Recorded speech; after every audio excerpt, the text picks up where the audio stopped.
సినిమాని పైరసీన్ చేస్తే ఐబొమ్మ రవిని హీరో చేస్తున్నారేంటి అని జనాన్ని క్వశ్చన్ చేస్తున్నారు బన్నీవాస్ గారు. సరే, ఐబొమ్మ రవి హీరో కాదు, విలను అనుకుందాం. మరి హీరో అంటే ఎవరు సార్? ఎవరిని హీరో చేద్దాం సార్? ₹1,00,00,000 రెమ్యునరేషన్ తీసుకొని తమ నటన చేత జనాన్ని మెప్పించి థియేటర్లకు రప్పించి కలెక్షన్స్ కొట్టాల్సిన స్థితిలో ఉండి టికెట్ రేట్లు పెంచి జనాల జేబులు గుల్ల చేసి వాళ్ళ జేబులు నింపుకునే వాళ్ళని హీరోలు అందామా?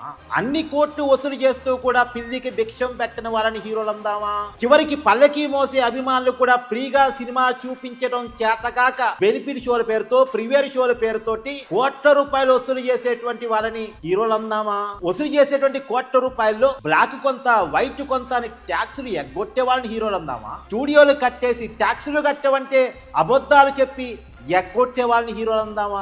ఎర్ర చందనం స్మగ్లరే ఒక హీరో అని చూపించే వాళ్ళని హీరోలు అందామా? రీల్ మీద కనిపించే క్వాలిటీస్ లో రియల్ లైఫ్ లో మన హీరోలకు ఒక్క క్వాలిటీ అన్నా ఉందా సార్? వాళ్ళని మనం హీరోలు అనాలా?